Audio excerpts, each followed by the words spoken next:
Welcome to BumbleKast Live. I'm your host, Ian Flynn, the Bumble King, and joining me as always is my Bumble co-host, Guile, JCRB Kraus. Hello, it's February, and I'm hearing oof noises from across the room. What are you guys doing to Jen over there? You guys in... Oh, who's tagging Jen? Don't tag Jen. It's at BKQA, guys. Come on, don't do that. Don't do that. Thank you to Jennifer R. and Professor Y for helping us manage all these questions, but please follow their directions, follow their rules. Understand that we will not be able to get to every question tonight. We will prioritize super chats, but even those, we will try to manage it so that we get one from every person. And if there's leftovers, we'll roll them over into our next recording session or next available recording session. Indeed. Oh, man. We got a bit of a bottleneck because Kyle and I were off and on sick throughout February. So, yeah. Whap. Yeah. February was a special month. Maybe March will be less so. In the meantime, though, we have a lot of questions. So let's get to these questions. We're starting off with one from good old Dr. Starline. Dr. Starline, you win, apparently. They ask, has Dr. Eggman ever kissed someone? Would he kiss someone? Asking for a friend. Yes, a friend. Officially, I don't know. I could imagine him giving a fatherly peck on the top of the head for Sage in a loving way, but I don't know if that's physically possible because I don't know how tangible she is. So he can be Sage is as tangible as he wants her to be because he made her. I don't know. So the answer is unknown. Unknown. Okay. Well, to be determined, I would say. Because I'm sure it will totally be determined. I mean, we can't disprove that he hasn't, but we can't prove that he has. So he's in a quantum state of kissitude. Yeah. Red Rebel has a question. Super fighting robots in disguise time. How would you write a crossover between Mega Man and Transformers? Which blue bomber do you use? Who pairs with who? And how do the Transformers show up? Oh. There's a lot of potential in that. Now, I'm not super duper up to date on my Transformer stuff. I was never huge into Transformers, so I'm kind of groping in the dark here. But I'm thinking Gen 1 Transformers and Classic, just because I think you'd get the most mileage out of Wily and Megatron, which is really just Wily and Starscream when you get down to it. You know, oh no, Megatron is leading the charge, and Wily is totally going to work with them, except Starscream's like, yeah, but what if we don't? He's like, ooh, yes, betrayal, lovely. And Optimus Prime being a mentor to Rock would be just incredibly wholesome. You know? Yeah. Like, that would be like a great thing to explore. Also, Rock riding around on top of the truck version, blowing stuff away. That would be just kick ass. I want it. But if he like copies them, does he get their transformation powers? Does he turn into a little truck? Like if he touches Optimus Prime, does he turn into like a tuk-tuk? How does this work? Oh, that's good. Oh, that would be funny. Or does he just get like armor themed like them and some kind of ability? Like he gets basically Optimus Prime cosplay and a bigger gun, or he's able to roll around, or maybe just drops trailers on people. Zawardle smash. Or he gets Optimus's axe. I mean, yeah, maybe. But maybe. I mean, that's not turning into a truck. That's not cool enough. Now, the other avenue to go is X and Beast Wars, so everyone's really confused where the Mavericks are coming from. Are you a Maverick? Are you an animal? Are you an animal or are you a robot? Are you something in between? Who knows? Yeah. And then the eventual composite of Sigma and T-Rex Megatron is ooh. And 6 minutes in, we are at the 50+ question point for Good standards. night. So I'm sorry to say we are going to have to cut it off here because that's a lot of questions already, and we will not get through all of them. So sorry, folks. If we were first come, first serve, you just got to remember. You got to remember to be here early. So, but of course, we are still taking super chats. We will continue to take your money. That's fine. We will give you, and we will answer your questions in return. This is a fair exchange. We're not just like we're giving you something in return at least. All right, let's go ahead and get into this one here from The Last Baby Man. What would Clove be like as a Grandmaster in pre-reboot? Where would her new cybernetics be if she had any? And would they be visible or hidden under her uniform? And what is her sister doing? I would imagine it would be largely the same.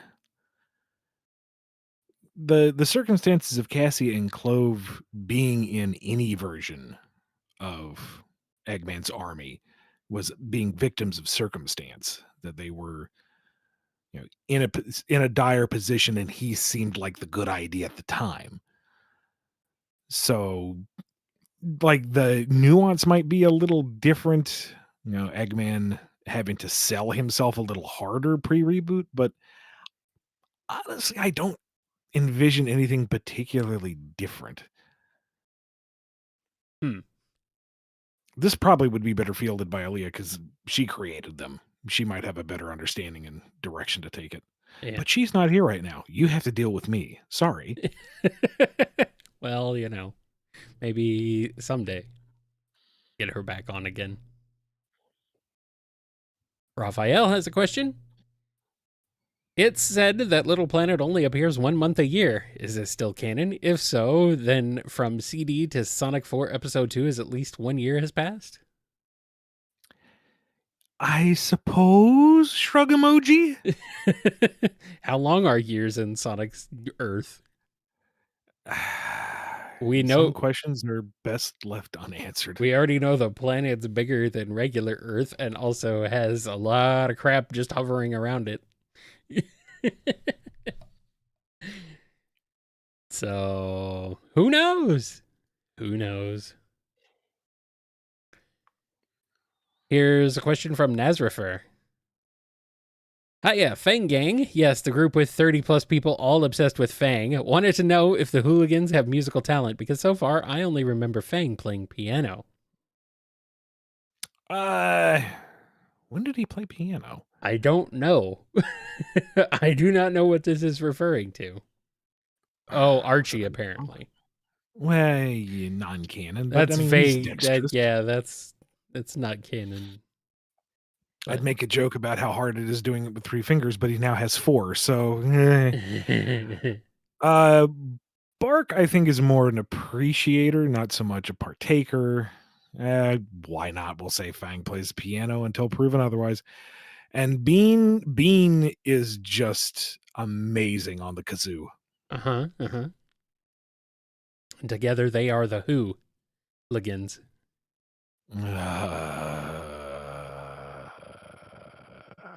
Thanks, chat.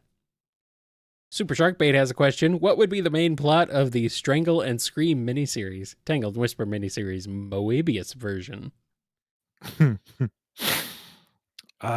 Scream ropes Strangle into hunting down the one good diamond cutter, which is what is a flip for mimic?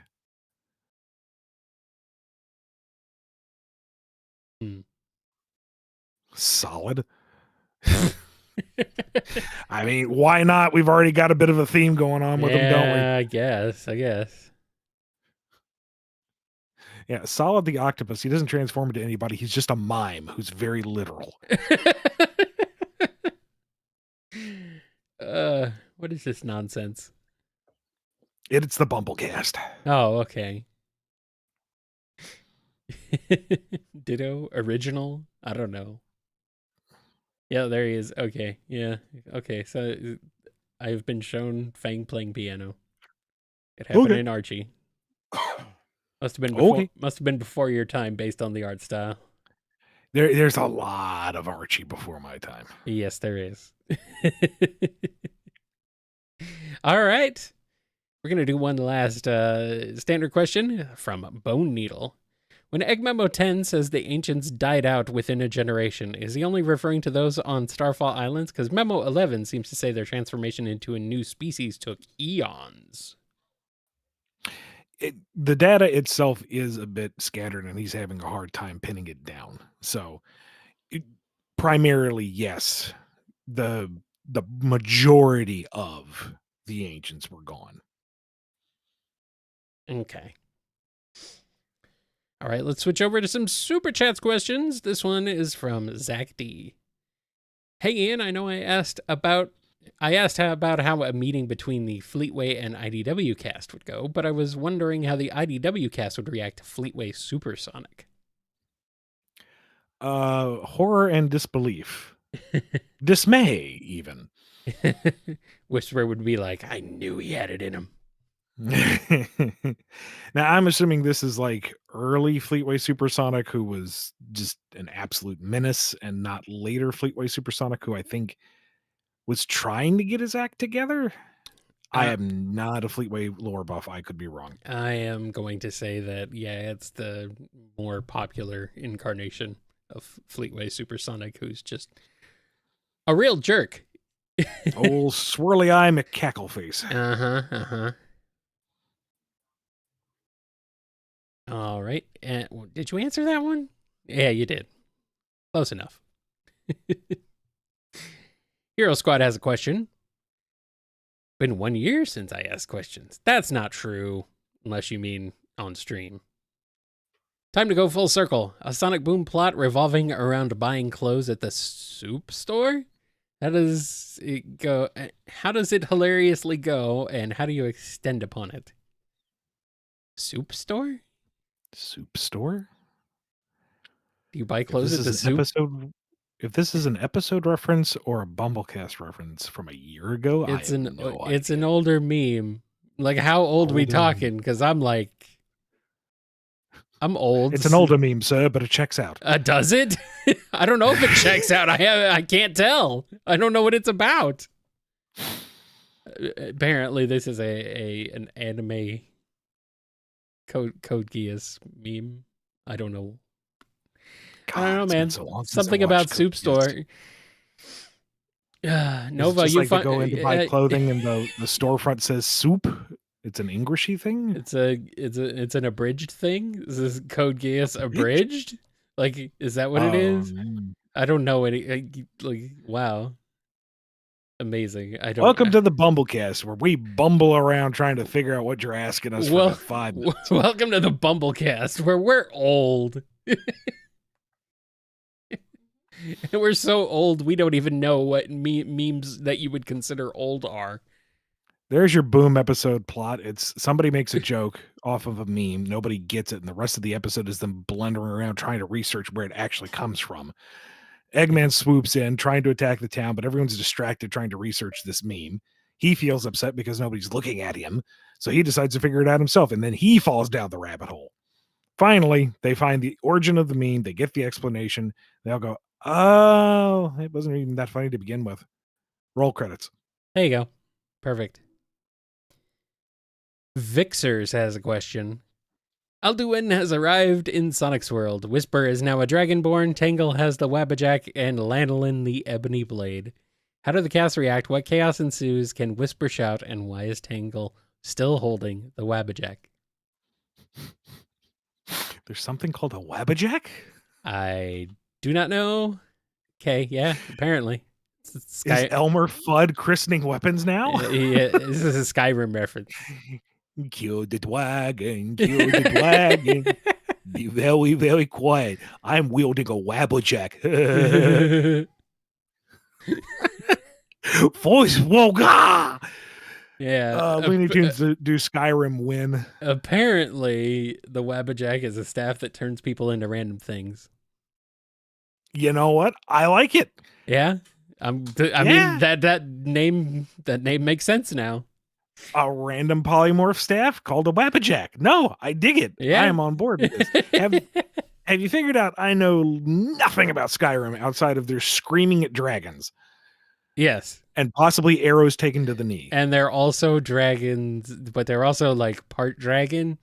And that's why they can scream at dragons and it does things to them. I don't know. Okay. That's like maybe the best I know. Otherwise, the only other things I know is that sometimes the dragons are Thomas the Tank Engine, and other times they're that I've seen. And other times they're Macho Man Randy Savage.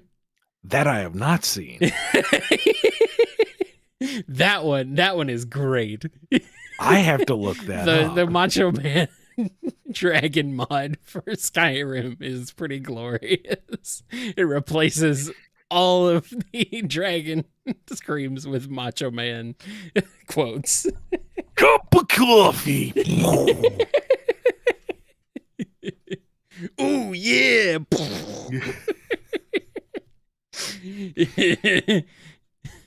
I was once an adventurer like you, but then I snapped into a Slim Jim. Yeah, we know nothing about Skyrim. Sorry. Hopefully our goofy riffing was entertaining, but yeah, I got nothing for you. Yeah, Sorry. we got nothing.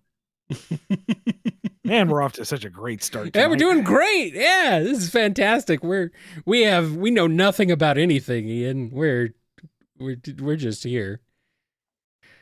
All right, Twilight has a question. How would everyone react to learning Gerald survived and secretly created a certain pink hedgehog so Shadow wouldn't spend eternity alone? Gonna say horrified. It would. I think you could actually have an interesting thread to pull with that. You know, Amy having to completely recontextualize who she is, her personal growth getting another facet to it. Although I don't know if I like the idea of her own gains being because she's like ultimate life form 2.0. I like it that it's herself and her own determination and her own ability. But I do kind of like the idea of Gerald in some grungy coat in some bunker out in the woods eating beans out of a can going, I perfected it this time, and this time it's pink. Oh, well, there you go. Here's one from Scruffy Matt. After a few too many drinks at Mirage Saloon, Amy and Thor accidentally trade hammers. What happened? Well, Thor has the Pico Pico hammer and she has Mjolnir. Mjolnir. And that's it, right? Yeah. That's pretty much it. I mean, they're both worthy of wielding it. They both function the same. More or less. I mean, maybe Thor's a bit thrown off because it doesn't have that handy wrist strap. You know, whoosh, whoosh, whoosh, and he throws it again. Ah, Odin's beard. And it makes weird squeaky noises sometimes, maybe. I just think he'd find that delightful, especially for thinking MCU Thor. He'd go out of his way to find fights just to listen to it squeak. Yeah, he would. Yeah, he would. He would. I like MCU Thor being a freaking dumbass. Yeah, in moderation. Yeah, well, you know. I like him being a goofball. It's all right. It's a bit of a himbo. I feel like, now, you know, that's a whole other tangent. We have lots of questions. Stick to what we're doing. Yeah. I think the biggest news for people about that one is that Amy would be worthy. Why is that a surprise? I mean, I don't know. She's got the armor and everything too, so. Oh yeah, the mobile game. There you go. Uh-huh. Here's one from Chocolate Watermelon 28. How would movie and Sat AM Sonic interact? Oh god, they'd be obnoxious, especially talking like early movie 1. Yeah. Both petulant little kids with incredible power and the ego and the ability to just vibe with each other. Oh god. I think Sally would take up drinking early. Why? Does she take up drinking eventually regardless? Is that kind of like I mean, look at who she hangs around with, man. It's an eventuality. I guess. And then she has to run a country after that. Nah. Oof. Peanut has a question. A fun little what if scenario. Sonic and Shadow and Amy all swap bodies. Amy has Sonic's body, Shadow has an Amy's body, and Sonic and Shadow's. What hijinks ensue? I feel like we've done this before. Something similar. We've done some variation of this, yeah. Yeah. Be sure to go over to BumbleKast.com or BumbleKing.com. I think that's where the FAQs are. And either way, look for the Q&A master list and give it a quick search, Control F. Yeah. And see, because we've gone through thousands of these. Of questions in general, yes. But I mean, let's see. So Shadow and Amy is in Amy's body, right? Yeah, Shadow is in Amy's body. All right, so he's going to spend the rest of the day trying to figure out where that hammer comes from. Well, like if he's going to use this thing, he's going to figure out where it comes from. He must understand this power. Yeah. Amy was in Sonic's. No, I think we said before. No? Amy is in Sonic's body. Yeah, there we go. Yeah, that's what I said. Okay. So I think we said this before. She just enjoys the ability to go fast. Yeah. Like she's skilled enough as it is, but now it's dialed up to 11. She just revels in the ability to jump and spin and run and dash and go loop-de-loopy and just crazy. Enjoy the ride. Like basically being plopped into a sports car. Never mind, she does pretty much all that in Frontiers, but cyberspace shenanigans. And then Sonic and Shadow's body is basically just going to be hovering over Amy Shadow, saying, almost got it. Almost got it. Oh, didn't get it there. If you were in this body, you might be able to figure it out. But no, I'm here. You're not helping. I know. Almost got it. Don't you have anything else you want to do? Somewhere to go? Nope. I'm good right here, buddy. Make sure you don't get like lost somewhere. You don't have a claim ticket for your body. That'd be so sad. I'm here for you, buddy. Keep trying. Sonic's hey, you got the hammer. Now put it away. Oh, where'd it go? Can you do it again? Oh, try again. Sonic's not going to take off the inhibitors? No. No? All right. He's going to do absolutely nothing constructive. He's just going to sit there. Okay. And bug Shadow. Well, I mean, that's Tuesday for him. Yeah, well. It's especially annoying because it's coming out of Shadow's mouth. So, basically Shadow is berating and teasing himself. It's an extra layer of fudge on the fun Sunday. It's like looking in a mirror. It's like looking in the mirror and telling yourself you suck. So that's really what grinds his gears, is that it's his voice, but with Sonic's inflection. Yeah. Almost got it. Try again. Oh, that was pretty close. Yeah. I think you can do the hang of this. Oh, maybe not. Oof. Wow. All right, Supersonic fan has a question. In Bad Guys number 2, Mimic said he'd be happy to frame Sonic. Why does he hate Sonic when they've never met? Is he jealous of Sonic's fame or something? No, he's just a jerk. I mean, yeah, he knows Sonic sucks. So I mean, his whole thing is being a creepy shapeshifter. Defacing one of the most iconic people in the world is right up his alley. Yeah. As the title suggests, he is a bad guy. Yep. All right, let's switch over to some standard questions for a bit. This one is from Ethan T. In a timeline where Sonic Frontiers was as lighthearted as Colors and Generations, what would the story and dialogue be like?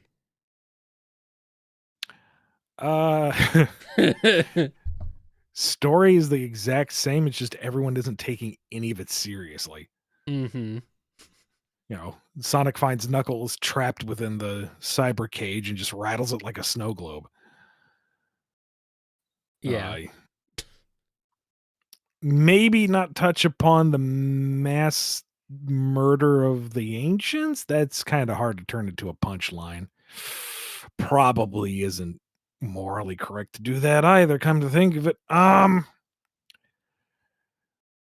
How did the Coco come to be? They all decide to hide from the end, and they pop into Coco like popcorn.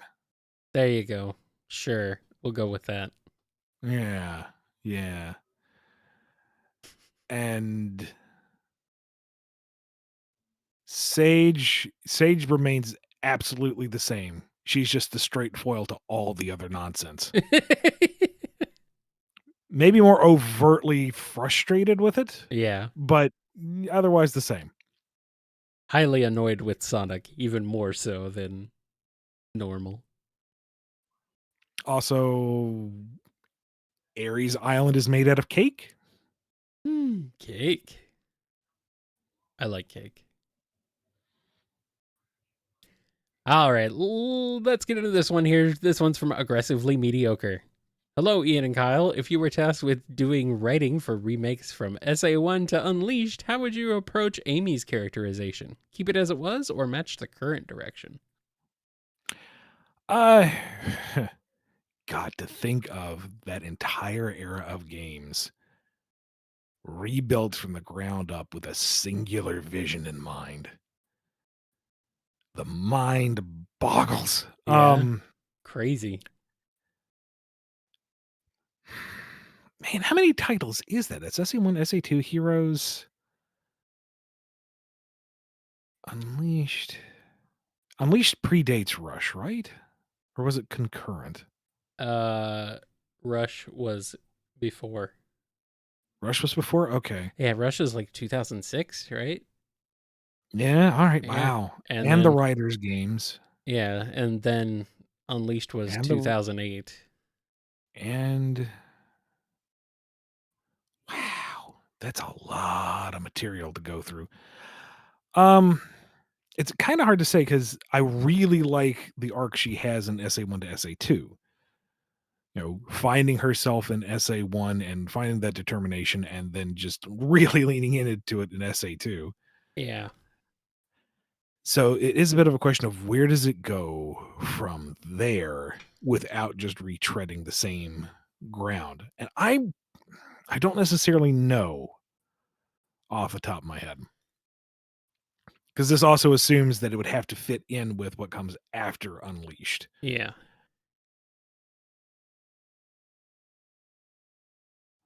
Unless you just kind of draw out that learning curve. Each game is an instance of her, refining her ability and her outlook on the world. That's a maybe. That's a maybe. A little more proactive than Unleashed. Of course, most of the supporting cast was very passive in that one anyway. That was kind of the design of the game. Yeah. All right. Here's one from Sonikai. He collects how many? Wow, where does someone put all those gold rings? Behind his back. You don't want to know. Here's one from Michael B. Starline just found himself forcibly recruited by Gunn for a team of disposable assets. What four Sonic villains across the franchise would you choose to become a part of this Suicide Squad? I mean, it's almost an excuse to do bad guys too. Almost. But this could be any villains from across anywhere in the franchise. You don't have to just stick to what IDW has access to. All right, so you got Starline. Yeah. We'll bring in Drago out of Archie just Okay. so that he can be defiant and the one that gets blown up as an example. Good. Um, I'm being asked infinite. yeah, all right. Infinite, yeah, sure. Okay, put him in there. I think in post boot, maybe Eclipse. Because Yeah. seeing Starline manipulate Eclipse, trying to get him to do what he wants. That would be very funny. That'd be interesting.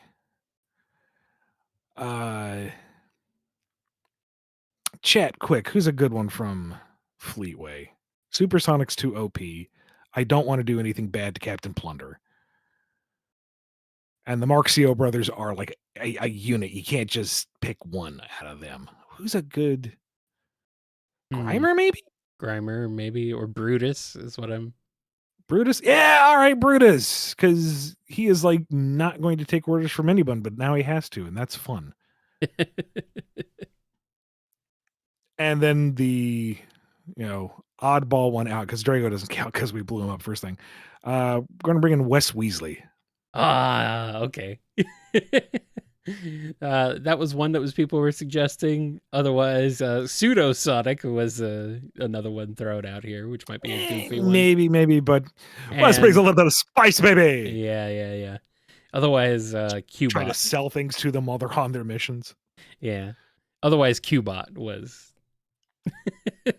one that came up, which might be kind of funny.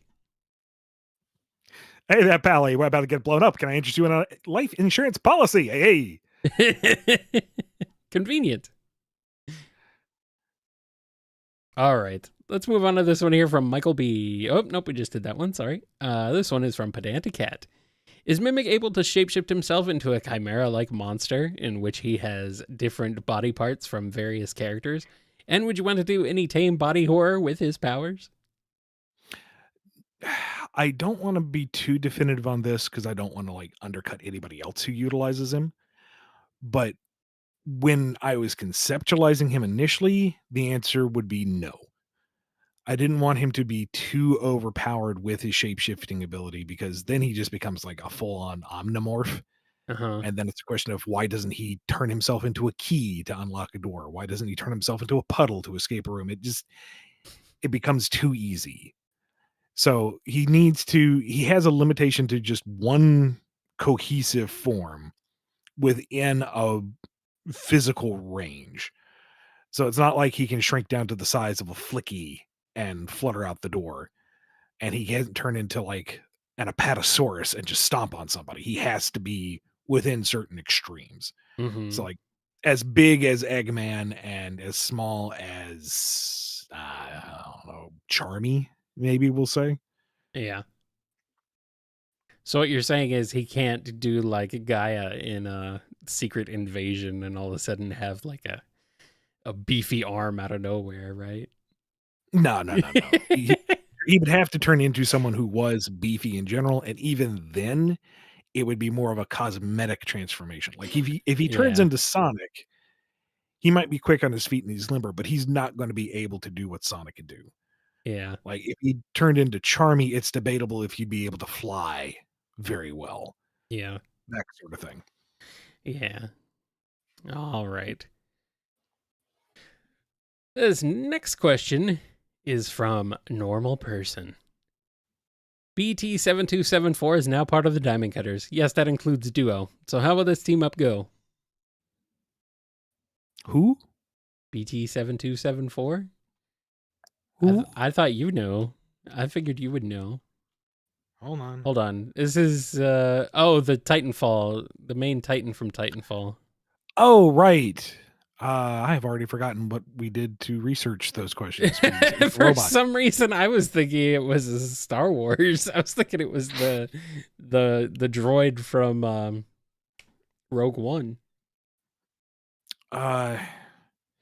Could BT Titan Boy self-pilot, or was it just he had some like emotional programming? I don't remember. I don't remember either. I thought it was able to. It displays a high degree of intelligent situational awareness and something else that I need to click through here. But it's not like autonomous. I think it is. Pilot? I think it is autonomous. It's self-aware. Yeah. Yeah. It is apparently capable of moving. Of doing it, of being, of working on its own.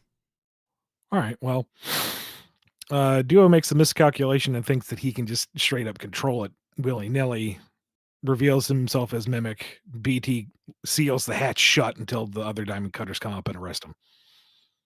Yeah, that seems a little too easy.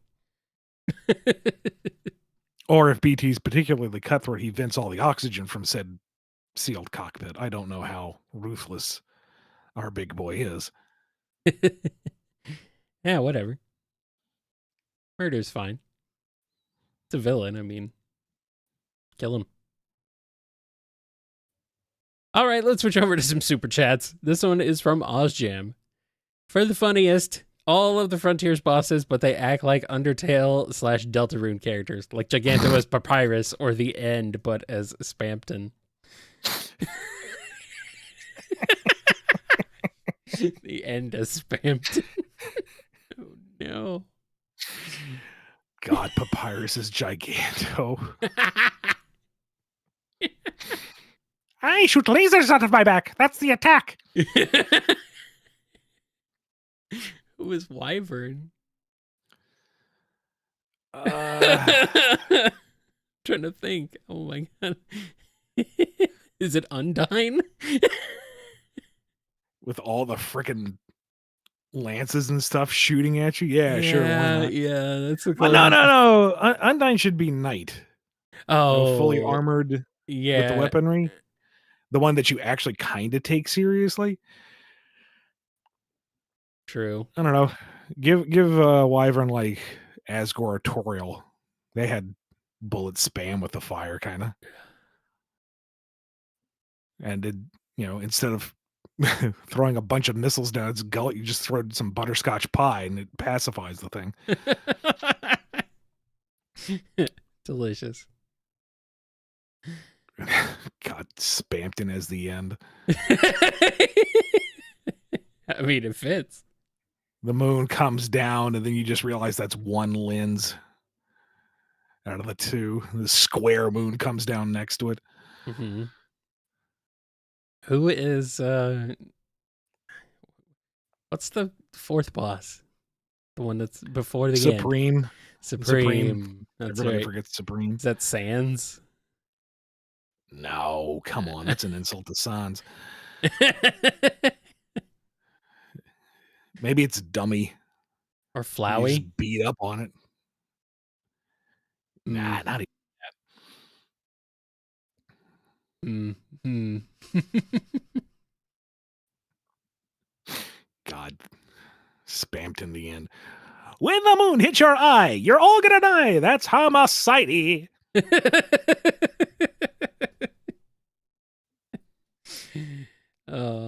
Or Metaton is Supreme. One-time lunar event.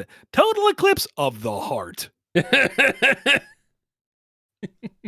Spampton takeover.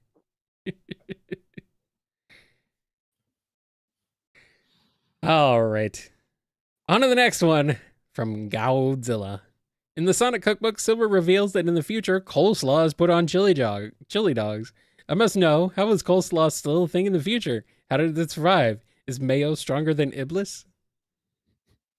Look, in the future, you need to eat whatever you can get your hands on.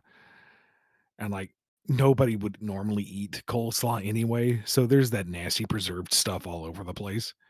Poor boy thinks it's actually food. It's the only thing left in all the refrigerators at the bombed out Raising Cane's and KFC. God, he eats it warm. The poor boy. Oh no. That's where his psychic powers come from. It's mutation from all that rancid coleslaw. Oh no. Normally kill a mortal, but Silver survived. Oh no. Now we are ensuing the argument in the chat about whether coleslaw is good or not. It's not. Well, it's not really an argument when one side is clearly wrong. Yeah. But anyway. Nope. No slaw. All right. Scurvy Pirate Dog has a question. We've seen Rough and Tumble work for different villains, but what if they joined the Beagle Boys from DuckTales? They'd fit right in, honestly. They absolutely would. I don't think the Beagle Boys would be like, huh, new brothers. They wouldn't even realize they were different. Time for a new caper. What caper? One we aren't gonna bumble. It's Look out, Beagle Boys. Here comes 176744356 and 59R334. Wait, why is there a letter in there? Tough, you can't put a letter in you. You ruined it. You absolutely ruined it. Ruined it. It's ruined forever. For some reason, they're Ma Beagle's favorites. I mean, why wouldn't they be?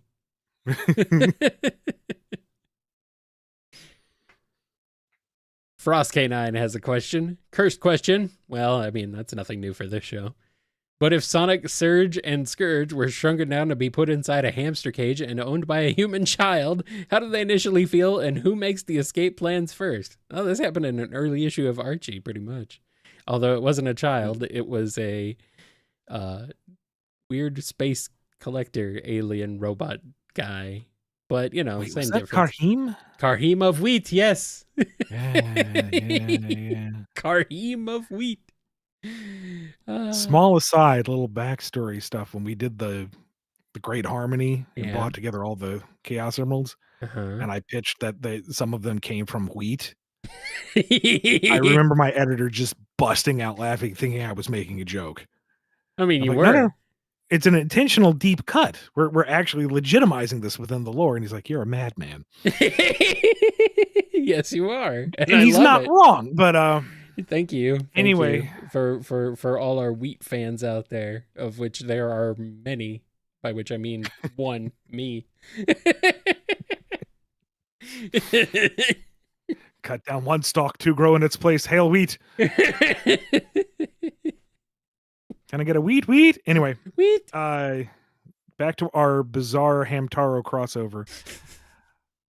I think all of them would immediately be trying to think of ways to escape, but Scourge and Surge would be distracted by the desire to absolutely murder Sonic while they have the opportunity within a confined space, but being foiled by not wanting either one of them to be able to do the deed.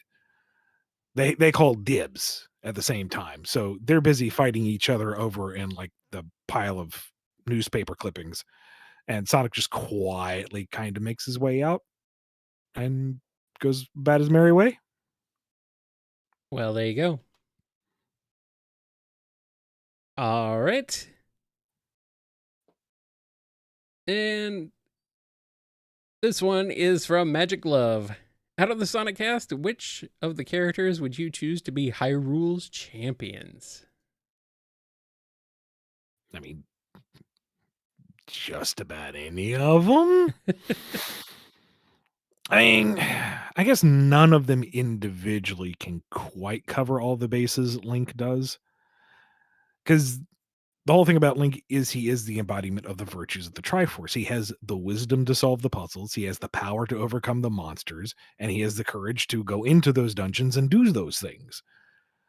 So, Sonic certainly has the courage and the power, but he's not dumb. I wouldn't really put him under the wisdom Triforce. Tails has some of the power, definitely the wisdom. He's working on the courage thing. It's kind of a thing he's working on a little bit. Amy's kind of in the same camp as Sonic. Again, not dumb, not implying that any of these characters are stupid. It's just they aren't wise. That level of transcendent intelligence, the sagely type of power. Mm-hmm. Kind of goes with Knuckles. I was sensing a theme here. Uh-huh. Everybody's got the chutzpah and the power to back it up, but they don't necessarily think things through. Huh. Like Tangle. Yeah. Right there. Kulu Limpa. I don't know if anybody would. I mean, they would all do all right. I mean, they're video game protagonists. Yeah. They'd find a way. They'd be fine. Uh-huh. But I don't know if they would. Maybe this is bias on my part saying, who would supplant the principal protagonist out of their own game series. But I mean, let Link be a special boy in his own way. Nah, Link sucks. Let Blaze take over. Hey. Okay, well, you brought up Blaze. Okay, I can't really fight you on that one. No, you can't. That's right. That's good. All right. Tristan. Oh, hold on. Magic. Okay. Nope, never mind. All right, here's one from Tristan. In Sonic the Fighters, there's a sign showing Bean owns a real estate business. How'd that happen? I don't know. Have you seen owners of real estate businesses in real life? I mean, how did they do it? I think somebody just had to auction off all their assets, and he just happened to be in the right place at the right time. I mean, he is a demolition expert, so he would be very, very capable of clearing existing land. And next on the auction block, this entirely failed real estate business. Do I have any offer? Anything at all? I will take wads of gum. And Beans in the audience going, why is nobody bidding? Throws his hand up. I bid everything! Man, you guys are terrible at this game. I just won.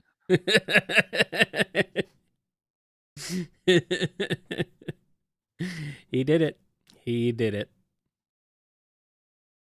It's true. Good for him. Bladed Fox 14 has a question. Would Dr. Quark be allowed in the Battlebirds? P.S. In case you forgot, he's an evil human who gains duck features from Adventures of Sonic the Hedgehog. No, he is not foul with a W, just foul with a U. All right. Domino AU has a question. If Surge had her own chili dog in the Sonic cookbook, how would it differ to Sonic's, and how foul would her description be? Well, she'd be angry that she couldn't include the barbed wire and the nails. I mean, where's the fun in that? But it's more or less the same recipe as Sonic's. It's just it has an ungodly amount of hot sauce. And I don't mean like reasonable hot sauce that gives you that little zip. I mean stuff on like hot ones that causes people to cry and retch and debase themselves for our entertainment. I mean stuff that should not be consumed by people, and yet they bottle it. Yeah. Change your name to Scoville the Tenric. Yeah. Basically, it's a chili dog hot enough that when you eat it, it feels like you're biting into a live wire. Cool. That sounds fine. I'm sure that's safe. Oscar the Bearcat has a question. How would the Chaos Council react to Sage? Good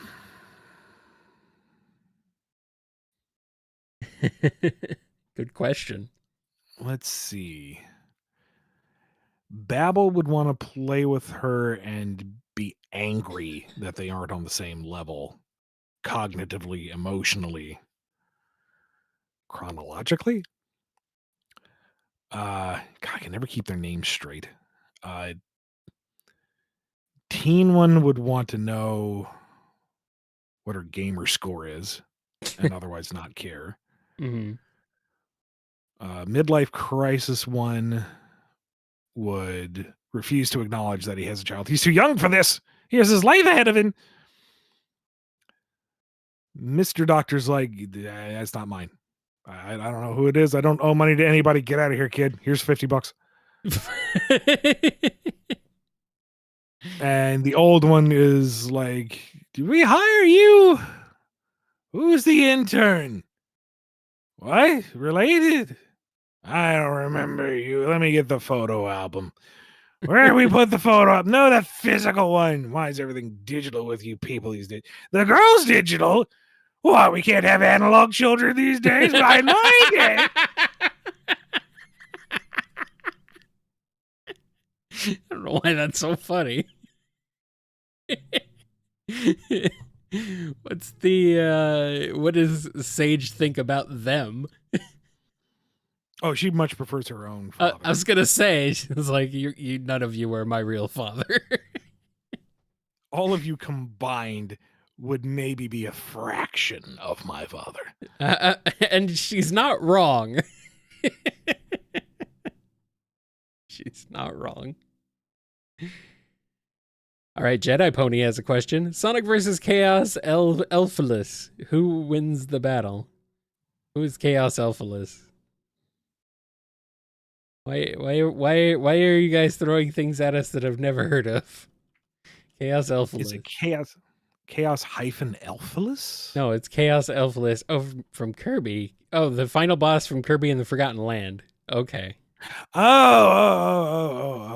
Sonic. So, okay. I completely got lost. So, what are we doing here? Who's fighting what? Shadow versus Chaos Elphalus. Oh, that's right up his alley, isn't it? Yeah. Horrible freaks of mad science. Yeah. That'd actually be kind of a cool fight, especially if you like rendered in like the Frontiers engine, more or less. It is the new species of chaos, according to the meaning of its name. No, that'd actually be a pretty sweet fight. I was gonna say, yeah. I'm not even try that boss name again, but you got the Kirby boss guy with all his weird projectiles and reality shifting and swooping into those cool wing ears, and Shadow just like mid-air dodging and running around and jumping up and kicking him in the face. No, that'd just be a cool fight. I'm looking at this guy. Yeah, this looks like it would be pretty sick. That'd be pretty cool. Like that just would be a cool fight. Yep. And Shadow's gonna win, but it'd still be a cool fight all the same. Yeah, I mean, well, like, Kirby won. I mean, what do you want? Then again, if I were Shadow, I wouldn't screw with Kirby. I wouldn't screw with Kirby regardless. That guy will eat you. GeoKnuckles has a question. Power Rangers, Samurai Rangers, folding Zords, or origami animals. Blue has dragon, green has bear, and the girls have pink turtle and yellow monkey. Zords and yellow monkey Zords. Are Sally and Surge still blue and green Samurai Rangers? If that's what you want. Yes. I do not know these other Rangers. I do not know how to link these two series together. I'm sorry. Here's one from Mace. What was the plan for the character Noel from the unreleased Archie comics? That is Lost Hedgehog's Tales territory, and I can't get into it right now. Will you ever get into it, Ian? Something's got to give eventually. Yeah, it's true. Something, somewhere. Why can't you give it to us? Because of reasons. Oh, okay. And I'm so tired of those reasons. Yeah. So is everybody else. Lord Van Oscaro has a question. Which Sonic villains could you see singing the Go Away song from the Garfield show? The Go Away song from the Garfield show.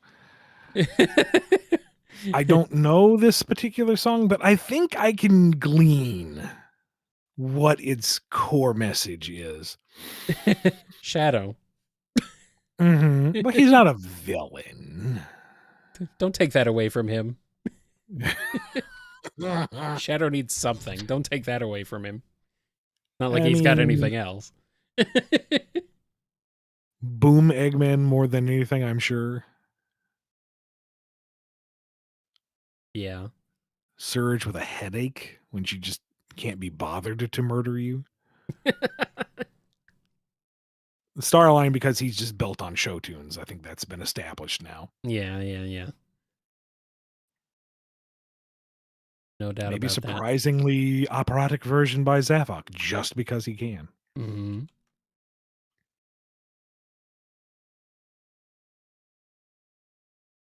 I think he could do that. What about the Skunk Bros? Nah.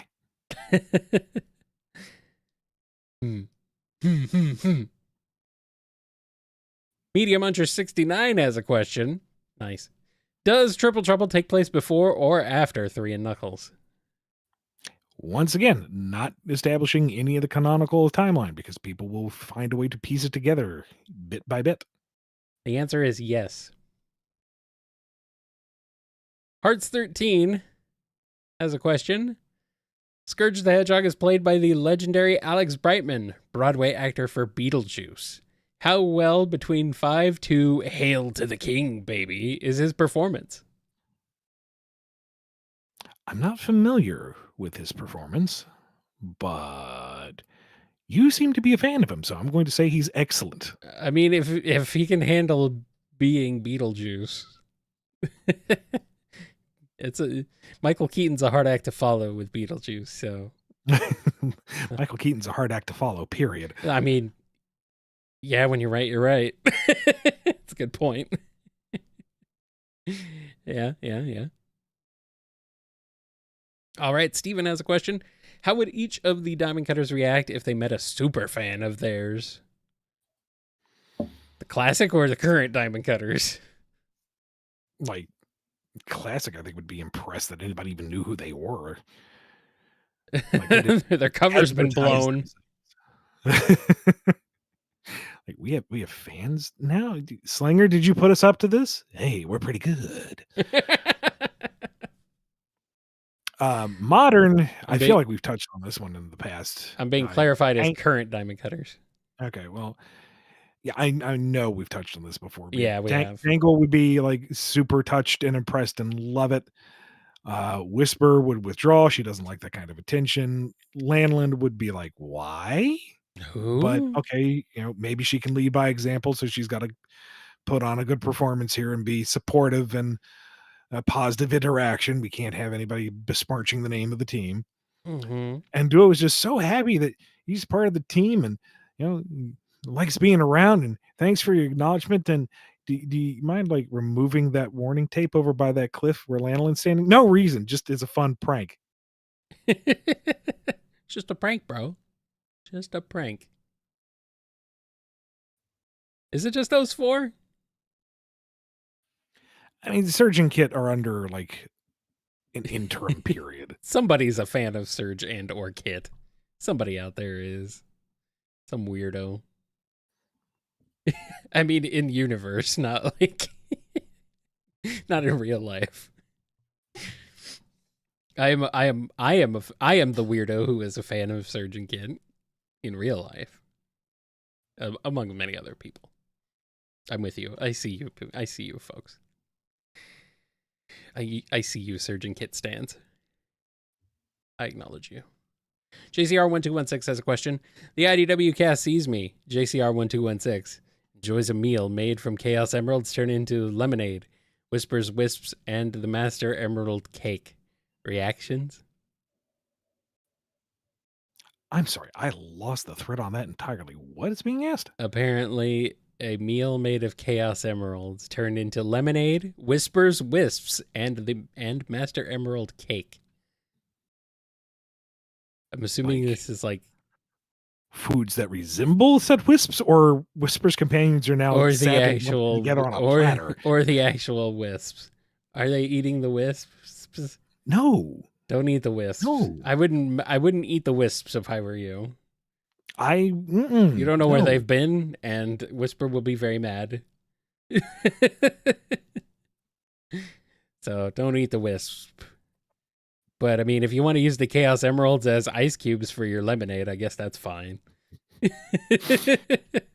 Master Emerald cake. You got Rouge trying to steal the entire platter, and Knuckles says, "Rouge, don't touch my cake!" And she just kind of blushes and then laughs and laughs and laughs. This is a family show, Ian. It's a family show. Frozen Apple Juice has a question. Were Omega to destroy every Eggman robot and the dog himself, would his mission end with himself as the final target, or does he consider himself an exception despite Eggman building him? Oh, he's here to prove that he individually is the strongest. So it would just be mission complete. Well, there you go. All right. It's been a while since we've done some standard questions, so I'm going to switch back to those for a bit. Here's this one from Metal Skulkbane. What's the name of the story in IDW 67 and why it isn't there are two imposters among us? P.S. Silver says Duo is sus. Somebody should watch him in the medbay. I don't know what the individual title is. I don't think we really do those anymore. Not really? It kind of varies from story to story, but most of it is like arc titles, but like individual issues don't really have titles so much, unless they're like a standalone story sometimes. But I haven't done it as much myself anymore. All right. Here's one from Kasai T. For Rough and Tumble, you mentioned they're fast food junkies at one point, and a question about their favorite foods. If Rough and Tumble kept up that food mayhem, how well will it go within the next month? Like, what do you mean? Like, if they ate fast food for a month? Yeah, if they just gorge themselves on bad food, they're skunks. What do you think's going to happen?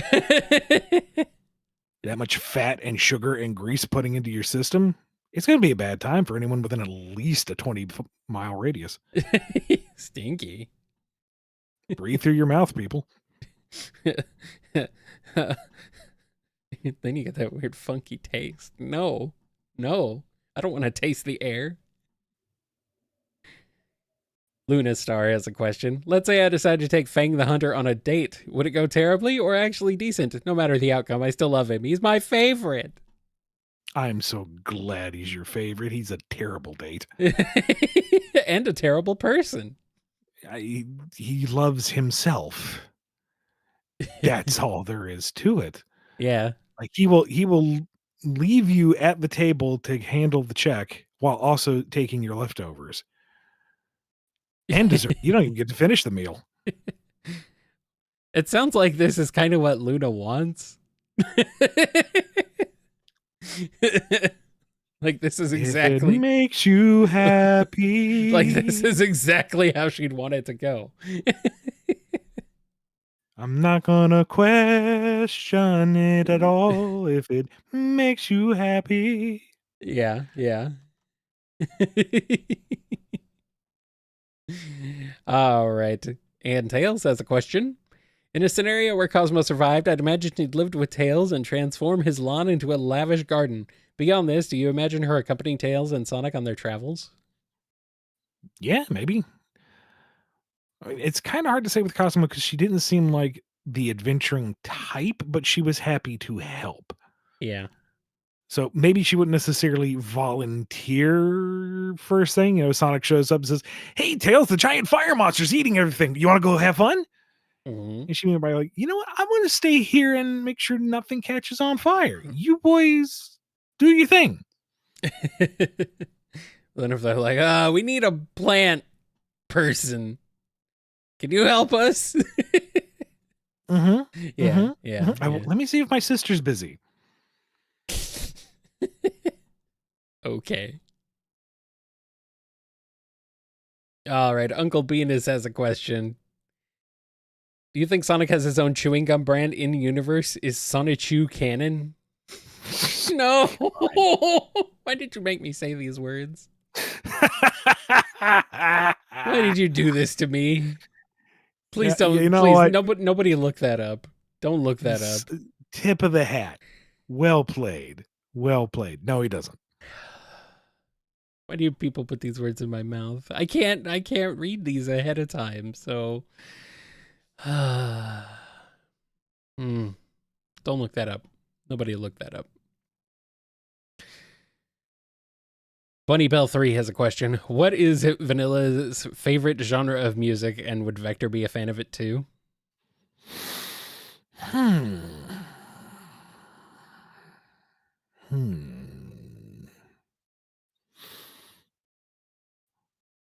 Maybe it's just because she has such a prim and proper presence, but I imagine something like classical, like orchestral, very easy listening, very highbrow material.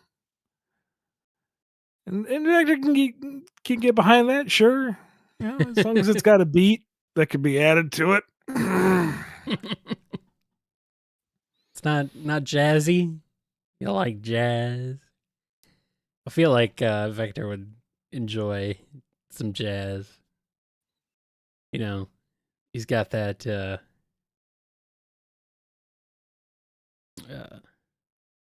that film noir soundtrack on loop in his head at all times.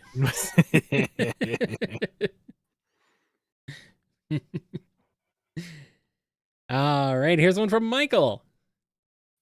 Sonic family reveals themselves, and it's Alina, Sonia, and Manic as the deities of harmony, inheritance, and thievery. Sonic is freedom. What do all villains try to pull with this knowledge?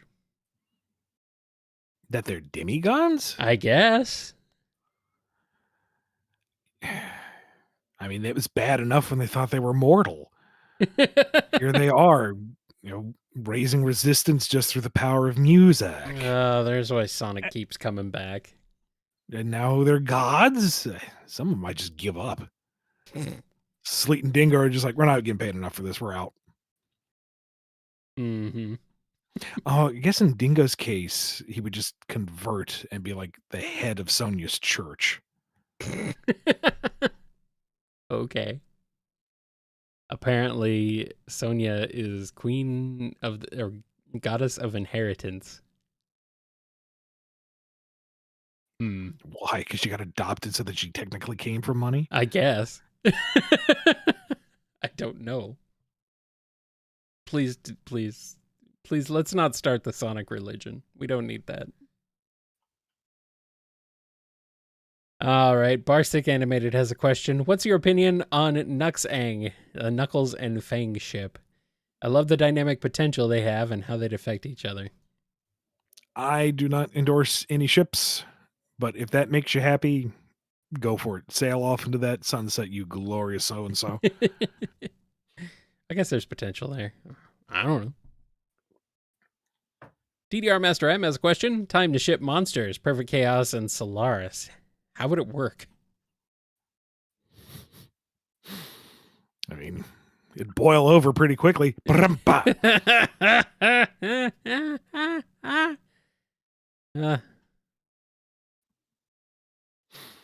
Perfect Chaos singing, "You are my sunshine, my only sunshine." Literally. Oh, well, not as good as Perfect Chaos and Mother Wisp. Family show, Ian. Family show. Don't say what you're thinking. Don't say what you're thinking. Kyle, next question. Next question. This one's from Sako. Are Heavy and Bomb still buddies with the Chaotix, or are they on Scrapnik Island too, scrapped by their buddies to get enough money to pay their rent that week? I don't know. Like, I don't know how hard canonical they are. Bring them back, Ian. You know me. I would if I could. You would if you could, yeah. I know. I don't know. I honestly don't know what their status is right now. I know you would if you could, but come on. Push for it. Do it. Do it. Here's a question from Fire. What would the hero cast do to fight bad guys if the Chaos Emeralds and Master Emerald disappear forever? Use their natural talents? Find other random magic MacGuffins that I'm sure exist in the world because they have found many of them. Like, it's not really going to change much. If the Master Emerald's gone, Knuckles is kind of free to do whatever he wants now, and most of the plot revolves around Eggman looking for the emeralds and causing trouble because of it. So, yeah, if anything, they have more days off now. All right. Here's this one from Scribs. Vector and Lanolin make a bet and swap Charmy and Tangle to see who can last longer. I'm sure Vector, SBO, and Tangle goes just fine, right? But how long until the sheep and or wolf snaps? 5 minutes. At best. You're right. And it will probably be Lanolin first. Only because Whisper is all about personal restraint. Yeah. But man, she may not act first, but she's like vibrating in place, wondering if Charmy will fit into one of those wisp containers. She is trying very hard. and that variable Wisma just starts to rise up, then lowers back down, rises up, lowers back down. And Lanolin, meanwhile, is just absolutely livid. Tangle's just so impressed her friends missed her so much. It was only 5 minutes, but there's like a cake and a gift basket and an I'm sorry card. They're throwing her a party. She's got the bestest friends ever. Yeah. Oh boy. Oh boy. Poor Charmy. Oh well. Whisper has to tell Tangle, we are never having kids.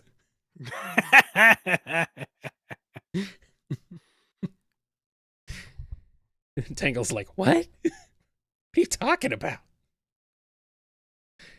Stephen A. has a question. What kind of dying advice should Darth Vader have given to Luke Skywalker before the Death Star went boom boom? Should it be Wookiee smell won't get out of the curtains or don't kiss your sister? It's a little too late for that.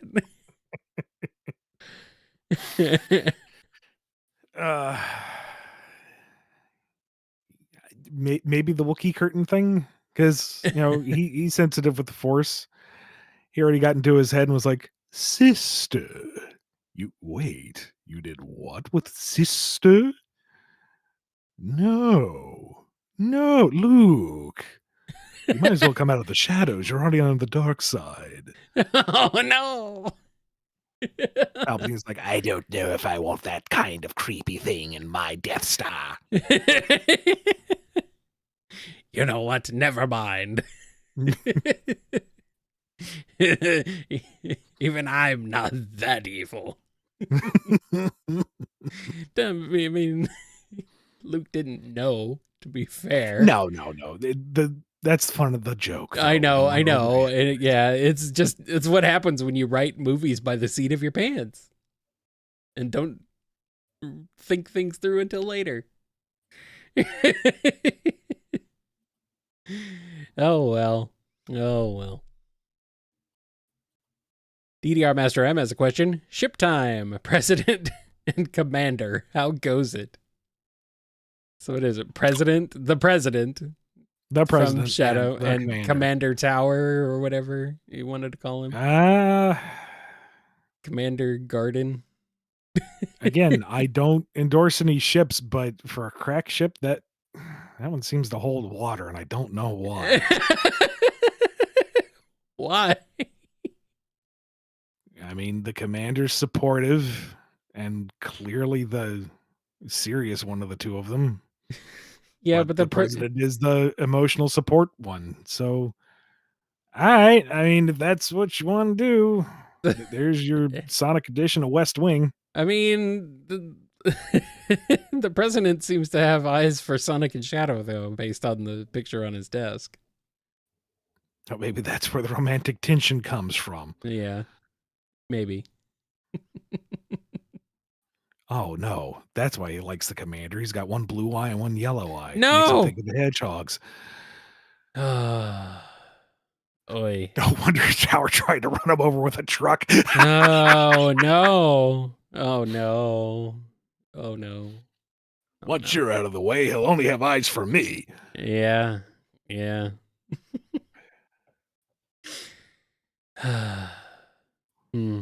Butter noodles. I hate what this show has done to us. Anyway. Do you really? Nah. Butter noodles has a question. Shadow decided he needs a Tails of his own. Who wins the official Shadow sidekick tryouts?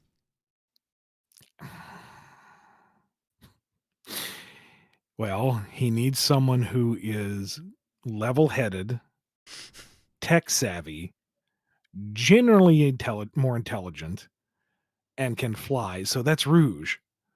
I guess so. And frankly, she's rather insulted by that. You're my sidekick. You're like, by that extension, Omega is your Knuckles. Yeah. I am red. I punch things. I am one of a kind. Confirmed. Changing designation to E123 Echanodna. Yep.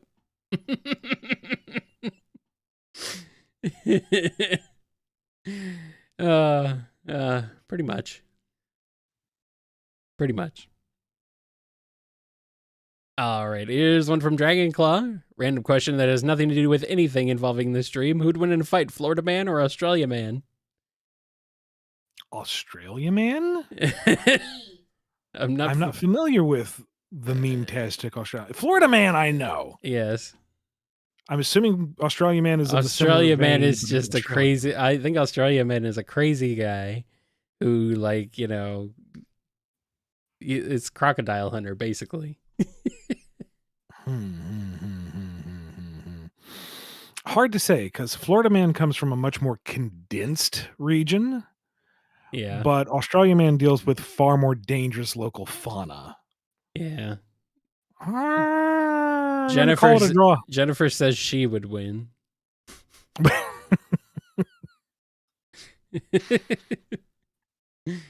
Can confirm.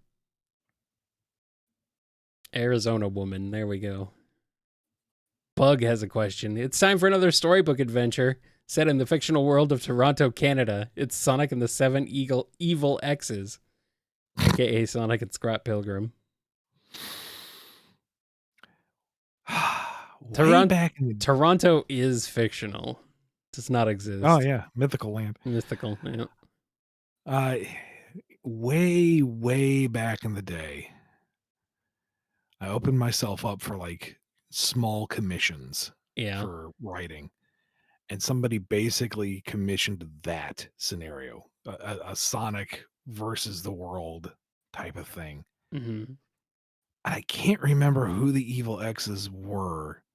All I remember was there was one punchline where Elise was amongst them, and to join into the fight, she makes herself cry, you know, fake boo-hoo, and then just like breathes Iblis flame.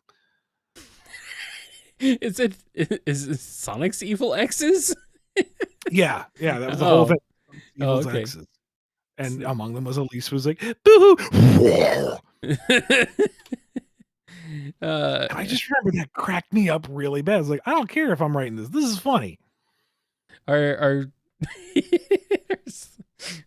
there 7? Are there enough? Yeah. Hold on. Enough Sonic love interests in history to fill out a roster of 7. You got Sally, Amy, Elise, Breezy. I guess, yeah. I don't remember what was all in it. Shadow, Knuckles, Madonna. There we go. There's your 7. Unless you would have Princess Sarah, Mina. Did you say Mina? I don't remember. No, Sarah was one of them, I think. Yeah. Fiona, Mina.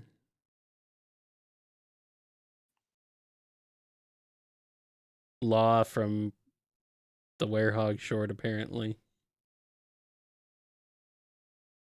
Yeah. It might have been before that time. Yeah. Blaze. Okay, there's plenty. There's plenty. Wario. Wait, hold on, what?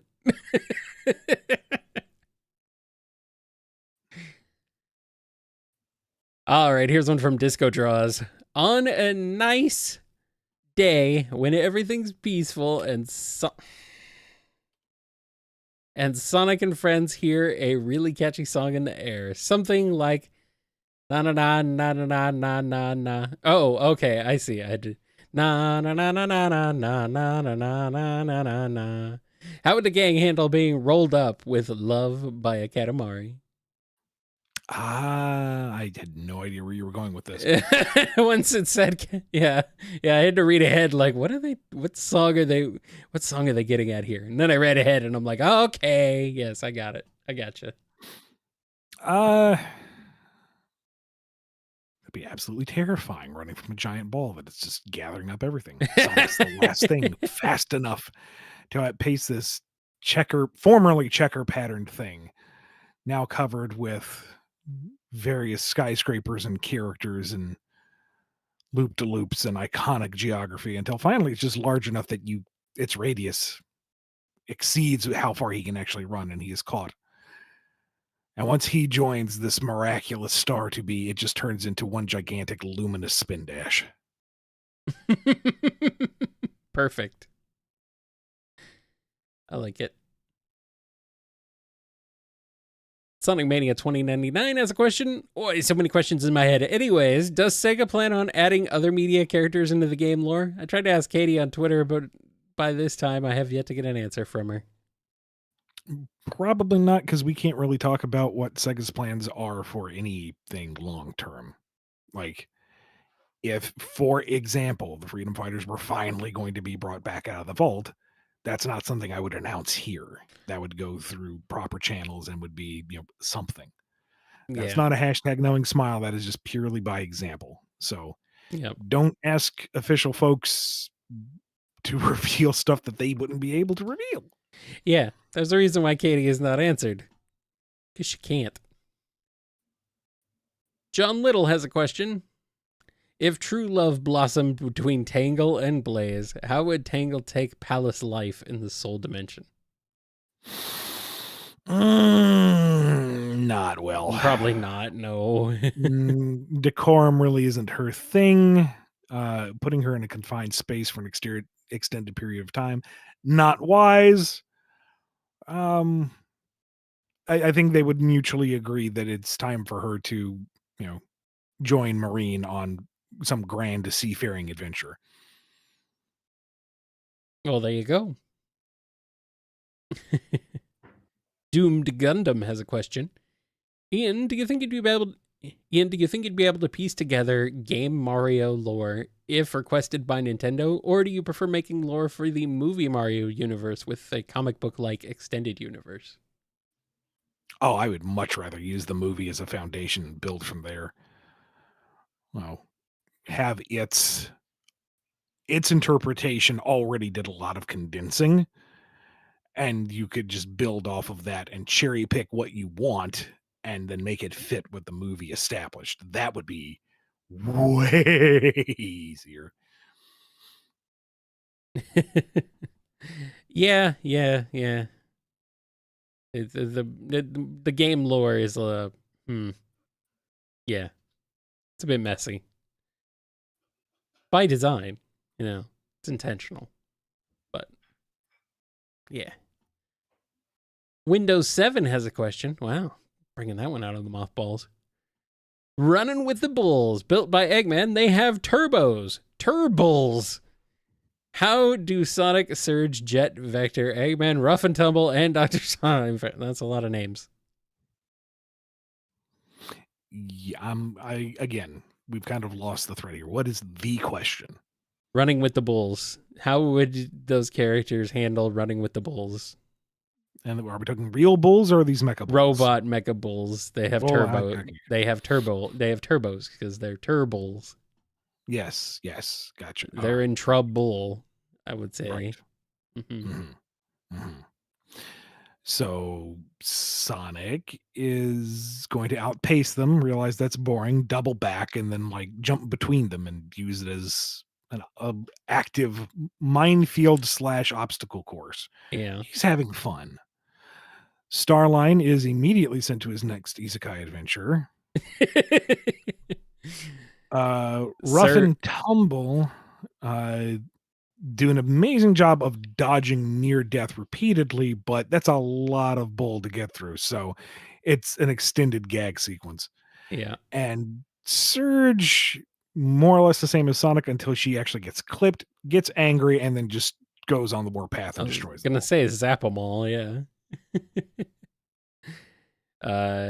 Jet is trying to outmaneuver and be cooler than Sonic till he gets in trouble. And Sonic's gotta save him, and he hates that.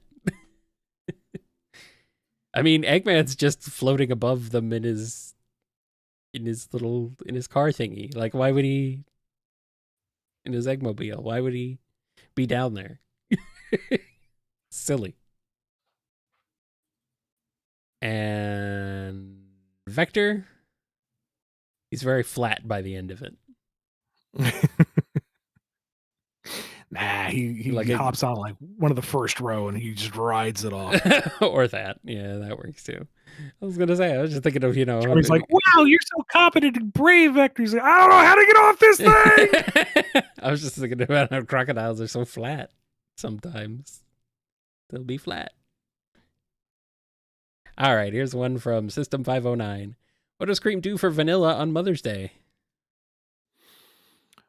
Breakfast in bed, actually cleans up the kitchen afterwards, and helps her in the garden. Well, there you go. Sonario51 asks, hey, longtime fan here, just curious, what do you think of Shadow being like a possible Big Brother figure to Cream? Maybe. I could see it working, but someone's gotta teach her how to use a gun. He wouldn't be like the jovial, wholesome Big Brother figure that so many others would. It would just be like the cool, aloof older brother, and if like Rough and Tumble throw her bike in the tree, they're dead. Yeah. And then she lets Cream ride his bike. The only person in the world, the only other person in the world allowed to ride Shadow's bike. Here's one from Excel Hedge. Dear Ian, we know in Archie the Death Egg was a world roboticizer / super Genesis wave generator. But my question is, what function does it have in the games, and why does one still exist in Forces?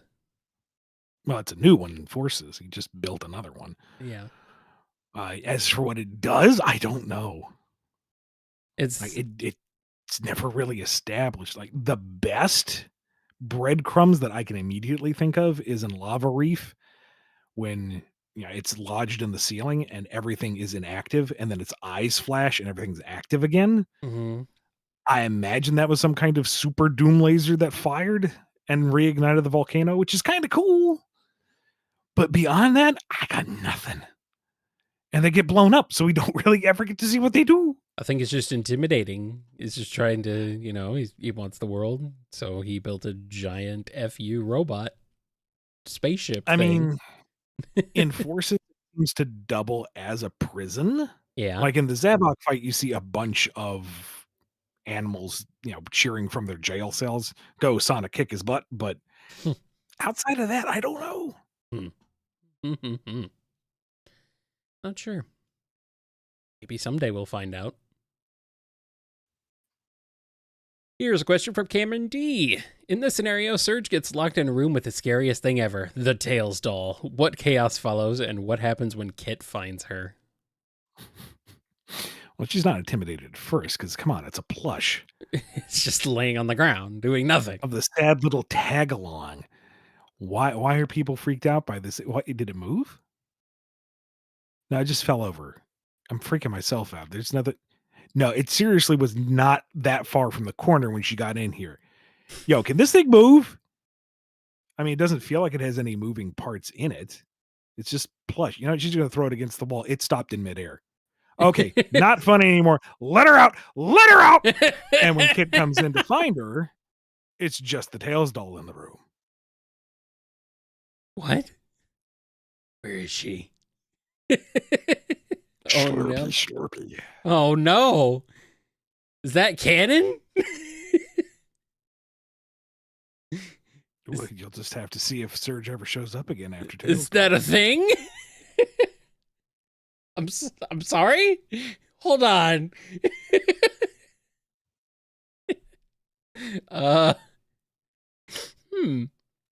Alrighty then.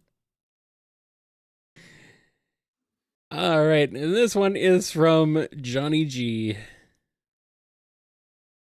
Gerald created Shadow partly to cure Maria, but as seen with BioLizard, side effects were a risk. What if Maria got said cure? Chaos powers like Shadow and or becoming a giant like the damn lizard? Be as silly or as serious as you like. Why not both? Yeah. Shadow treats her the exact same. He's not going to make her feel awkward or weird. Yes, that giant lizard is wearing a pretty blue dress and has long blonde hair. What of it? How dare you, Judge? How dare you? Just try to shoot that. Yeah, pretty much. Pretty much. This is my sister. Don't judge her. Oh, man. All right. Well, unless we get some more, we're caught up on super chats from Hey, cool. at least Thank from you from from as many different people as possible. Some of you folks have very generously and kindly sent in multiple super chats, and we will get to those in future episodes. But we've at least answered one from everybody, and so thank you for that. Well, since we have so many standards at the beginning, let's just rock through them as fast as we can. Yeah, we still got half an hour left, so we're still going to do some more standard questions. And if we get any more super chats, we'll throw them in too. So, of course. All right. Switching back to standard questions. This one is from Andriana. Hi, guys. I have a question about Blaze's parents. Are they alive, deceased? Are they actively ruling and just in the background? Still, it seems Blaze is doing most of the work. Yeah, I don't know. I desperately want to investigate, but I don't know officially. She has no parents, just like everybody else. They just pop right into the world just as they were. Just as they are. All right, Zism TG has a question. Who is the leader of Team Dark, Shadow or Rouge? If it's Rouge for being the clever one, does that make Tails the leader of Team Sonic? Number one, Team Dark is not technically a real thing. It's just a marketing distinction. It's bleh. I don't like Nobody that. Nobody likes that. No. I know. No. I think you're wrong, but you know, I mean, you're not wrong. You're not wrong. I think the person who told you that is wrong.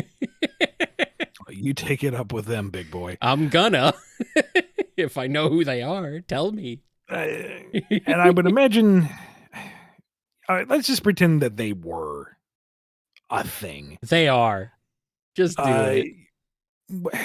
It's hard to say who would actually be the leader because Shadow doesn't want to lead. Mm-hmm. That requires, insight and preparation and actually caring about what happens to your team and, being someone you can trust in and yada, yada, yada. He doesn't want that amount of attention. Yeah. It's not a role that he would be comfortable in. Honestly, I don't think it's any of them. Yeah, like Rouge isn't a leader. She's a spy. The whole point is to not be in the limelight. And Omega, well, I mean, come on.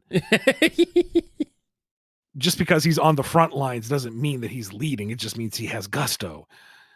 So it's kind of a cohesive unit of mutual agreed destruction of everything else. Yeah, pretty much. Yeah, I don't think there needs to really be a leader so much. I mean, they all tease each other, so. Oh well, we can let Omega be the leader. It's fine. Oh. All right, the Sonic Theorist has a question.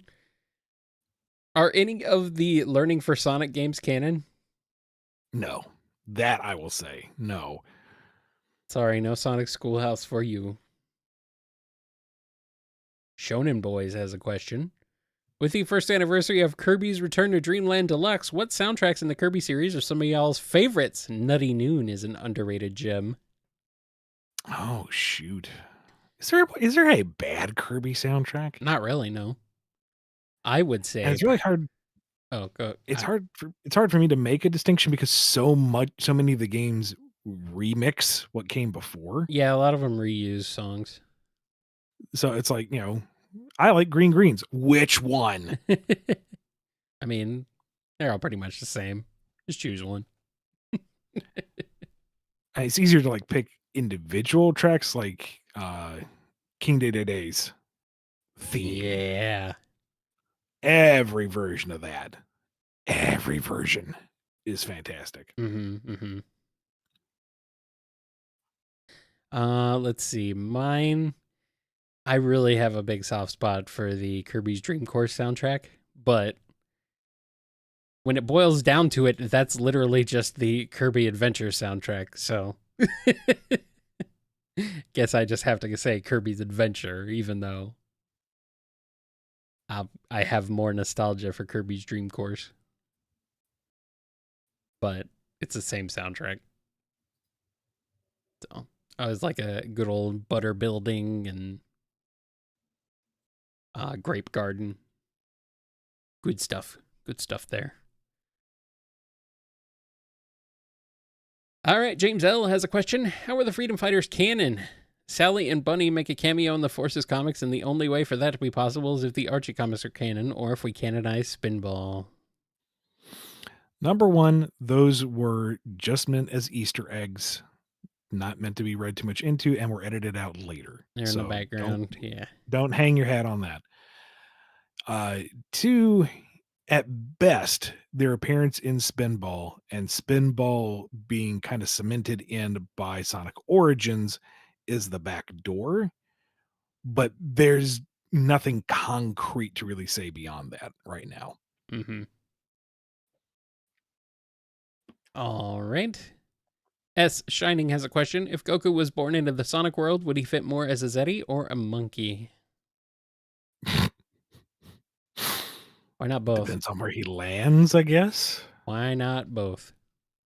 Where he lands? But he was born in Sonic's world. He's not like transported. Born. Oh, right. Sorry, I'm thinking of him. Yeah, he's not like transported into Sonic's world. No. Okay. So I mean, having a tail and liking to fight does kind of preclude being Zeti-esque. Yeah.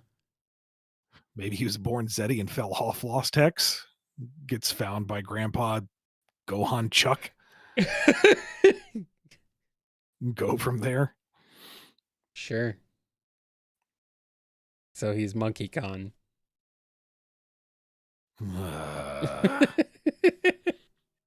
Well.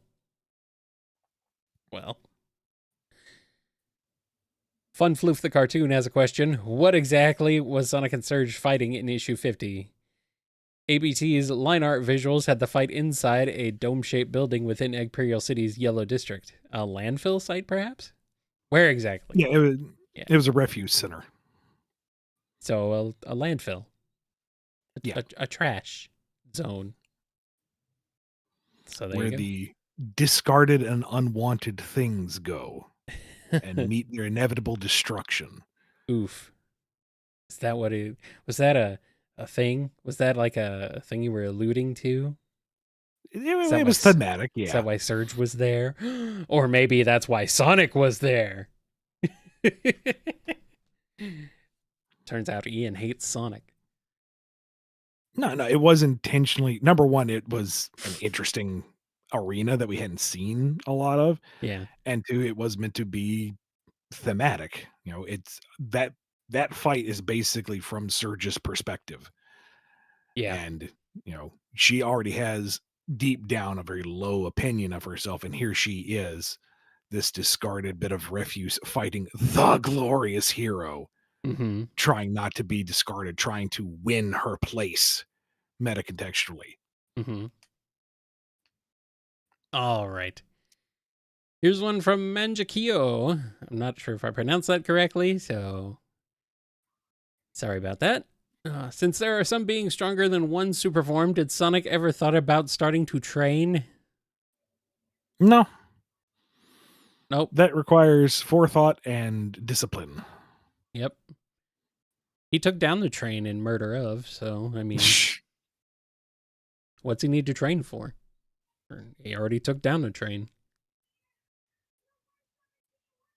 Lord Van Oscaro has a question. Big finds Froggy and decides to celebrate. He invites Winnie the Pooh, Tom Bombadil, and the huge manatee. Okay. How long can Sonic's world last from the sheer presence of these four powerful entities? Well, they're all chilling out with Big. It's going to be a chill event. It'll be fine. Yeah. It'll be fine. Not like Tom does anything anyway.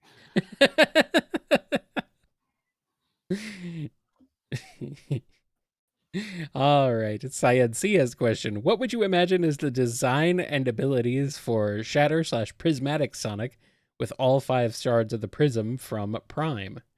Red energy, green plant, blue storms, yellow ghost, and purple change objects. As in, that's what the show established, or that's your headcanon What would you for those imagine the powers? design is of I Shatter Sonic, I guess. Like if like he if he got just absorbed the prism. sure. I mean, he did. God, I'm rusty on this. He did absorb some of its power at some point. I don't know. I kind of like the idea of almost a more how to phrase this, something reminiscent of Hyper, where you've got this constantly fluctuating chromatic effect with a kind of distortion.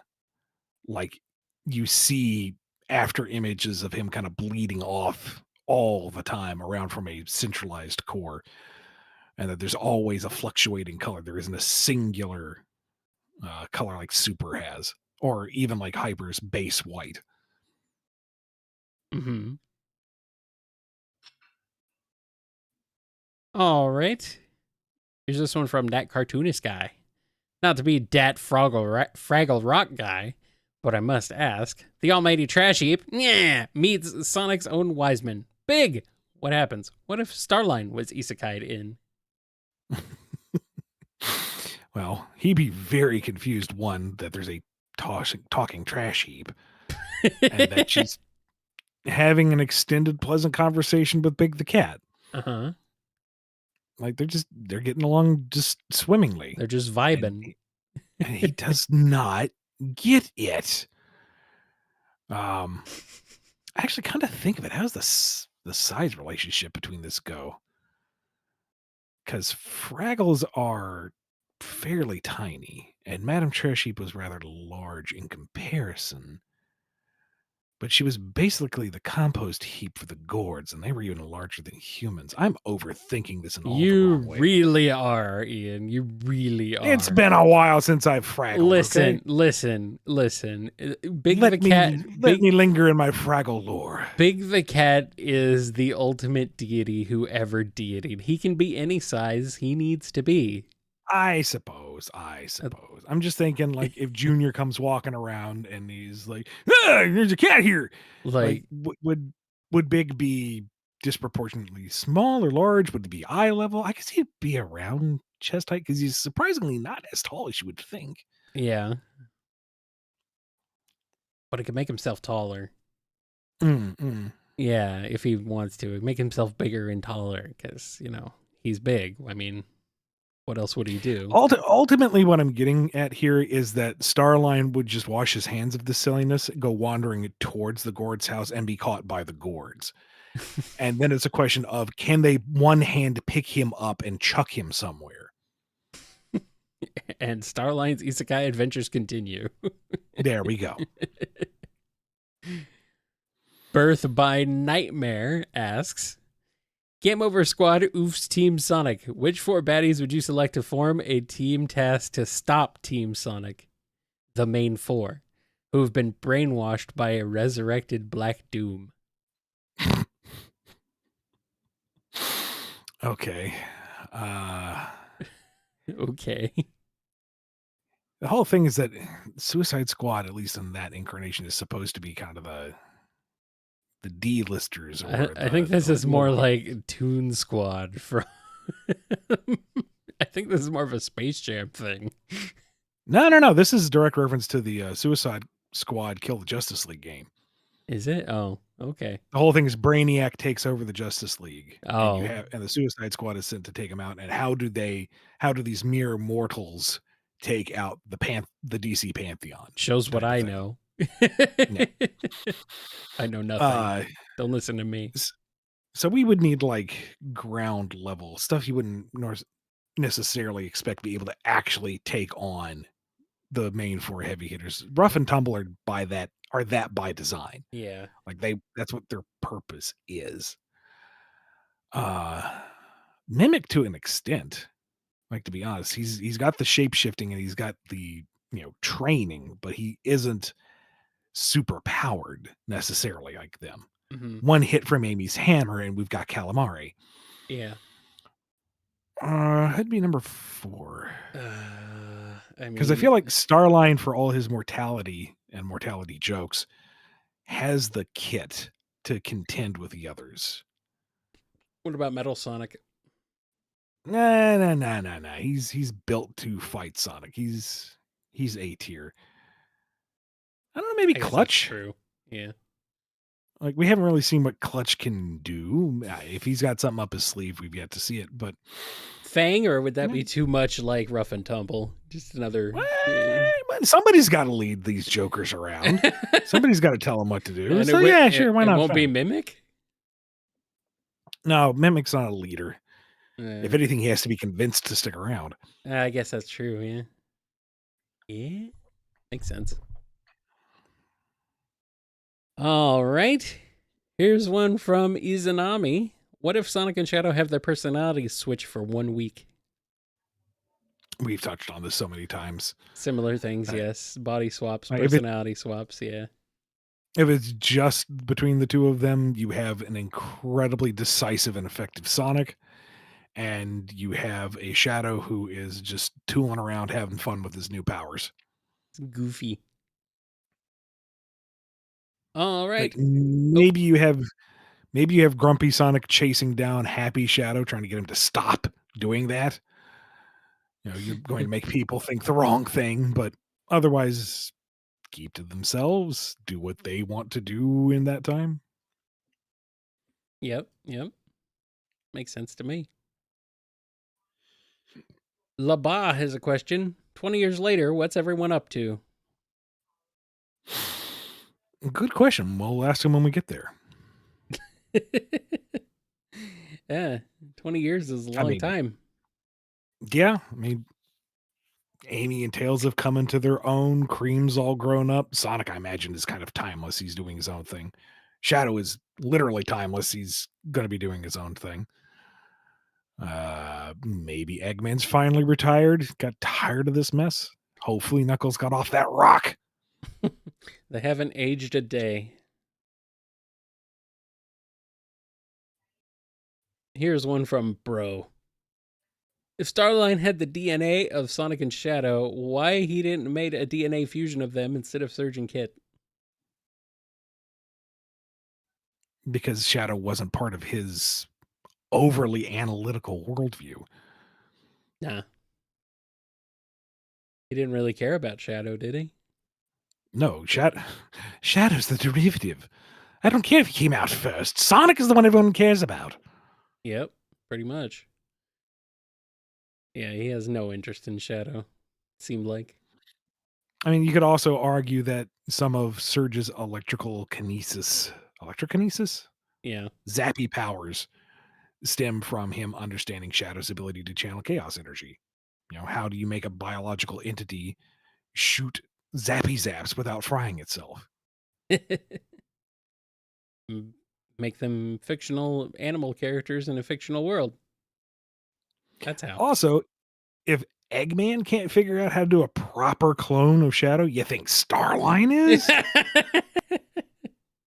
Out of his league.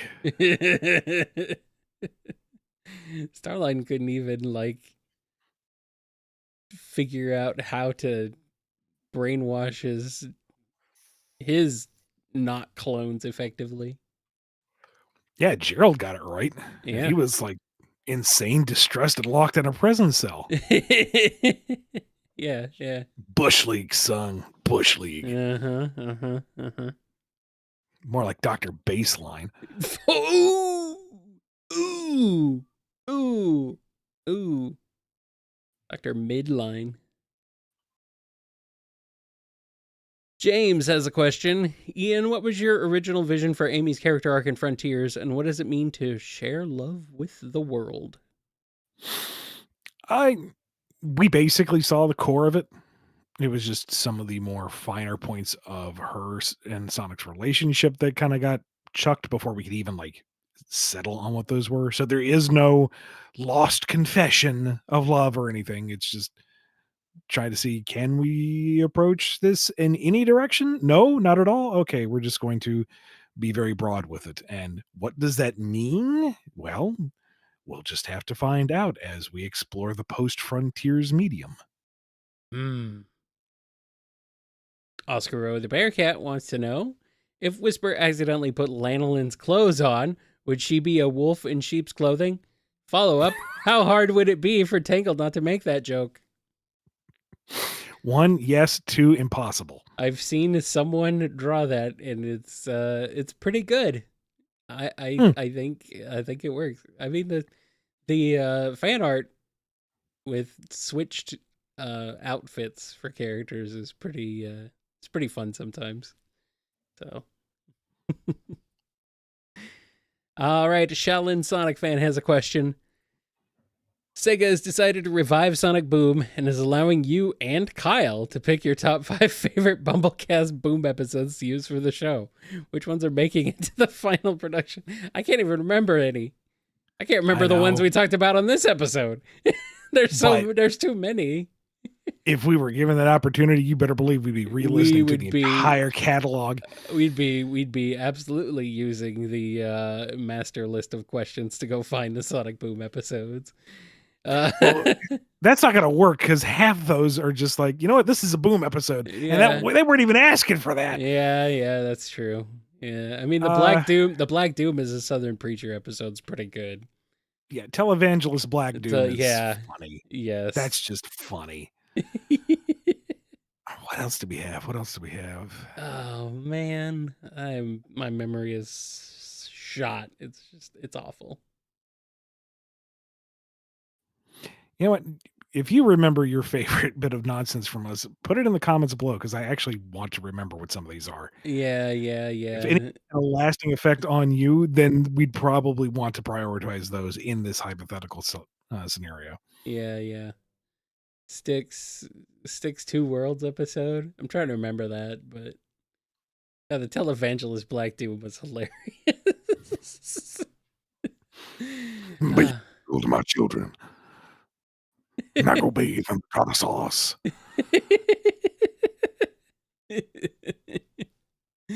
Oh man. All right. And we're going to do one last standard question, and then we've got 3 super chats to close us out. Okay. That have come in. So this one is from Vexer. If Lost Hex is a continent, then are there like different countries, territories, nations, empires, or kingdoms on Lost Hex ruled by different Zeti, including the Deadly Six?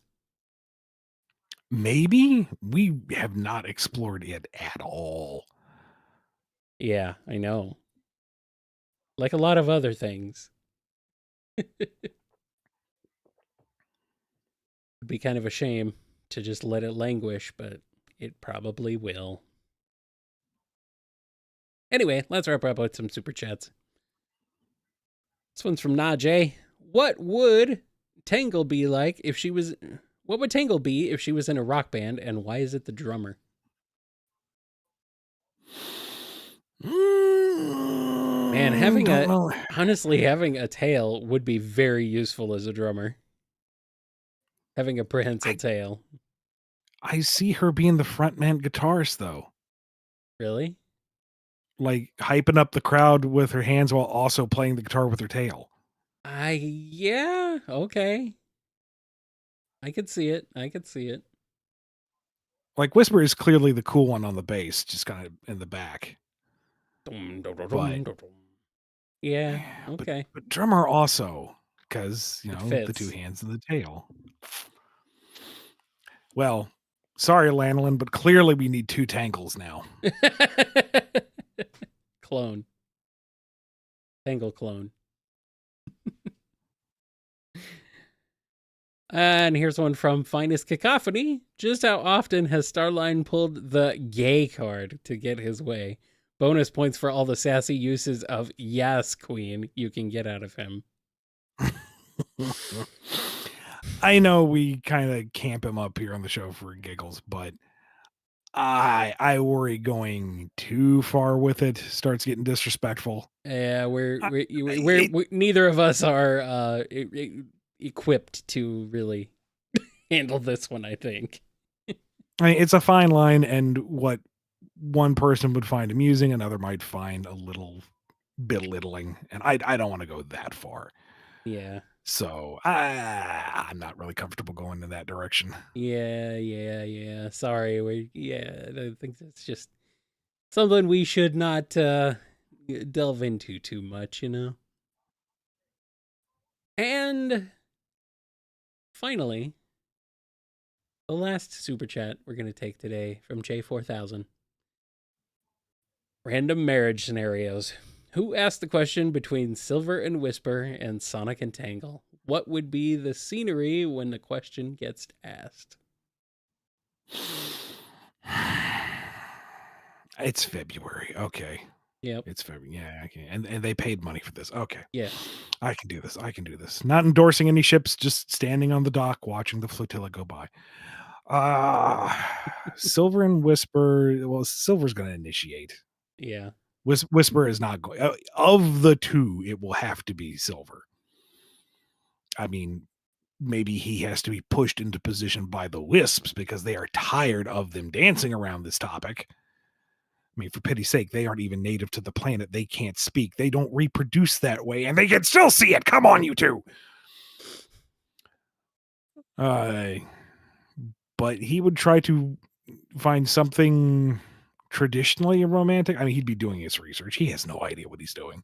He'd be asking around. He'd maybe sunset on the beach or something that they don't either necessarily particularly like, but that's what you're supposed to do. You guess there was like one leftover half burnt romance novel in his time. Okay. He's working with scraps here. He's never heard of marriage before. Till he got to the future. Or till he got to the past.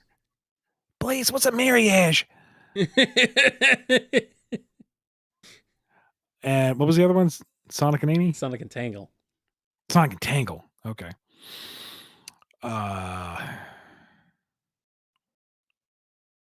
I don't think either of them actually just says it outright. They just kind of cohabitate until they realize that's what they're doing. Same.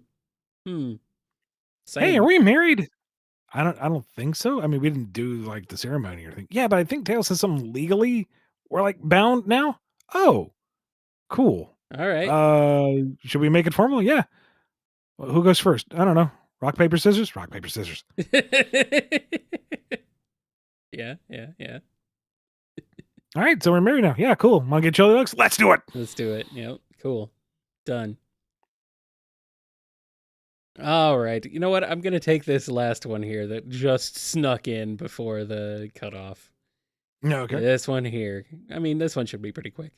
This one's from Alan C. What if in Archie comics Sonic was Eggman's robot slave instead of Sally? Well, my friend Alan, that would be called Mecha Madness. Mm-hmm. And I don't think Ian can top that. Oh, absolutely not. That's a legendary, well, I guess it's special and one issue of the main series. 3, if you want to count the kind of epilogue story where he goes to clear his name, but that's not drawn by Spaz. And no. And if in this scenario it was, Sonic instead of Sally, it basically would be Mecha Madness 2.0. Yeah. Which would be a somewhat more serious approach to that concept, an extended approach to that concept, but it would never be as good as Mecha Madness. No. As punny as it was, as much as it ignored a lot of its own lore and any, actual reasonable use of nuclear weapons, the cool factor, the Spaziante art, and just the general fandom opinion of it would never allow it to be unenshrined from its pedestal. So it's an act you cannot follow. Yeah, I agree. So If you have not experienced the madness that is Mecha Madness, then I recommend it. Check it out. Dude, like the specials cover, I still remember. It's a chaotic mess, Mm-hmm. but every inch of it is hype. Oh, yeah. Oh, yeah. Absolutely. And freaking Also, as a Bunny. gigantic Knuckles fan, seeing Mecha Knuckles just rock his world was so gratifying. And Bunny versus Mecha Sonic was fun too. Oh yeah, As look good that stuff. with Good stuff. Spaz's art, man, that's freaking great. Legendary. Freaking Mecha Knuckles. Yeah. What a man. Bring it back, Ian. Do it.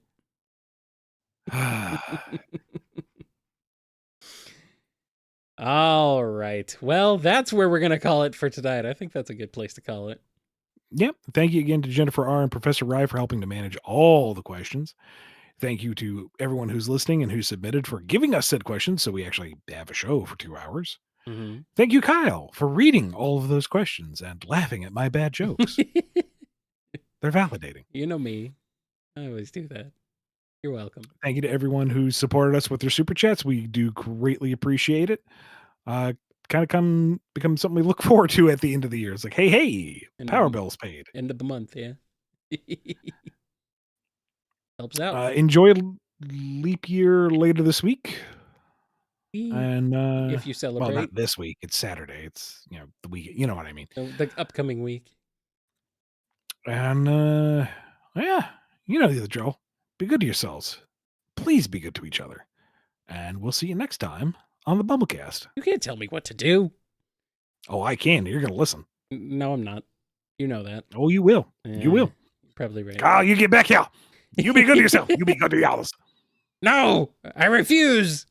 Also, we answered 79 maybe come over there. We answered 79 questions. Holy crap. Yeah. Are we still on the air? Yeah, we are. Oh, okay. Bye, guys. Bye.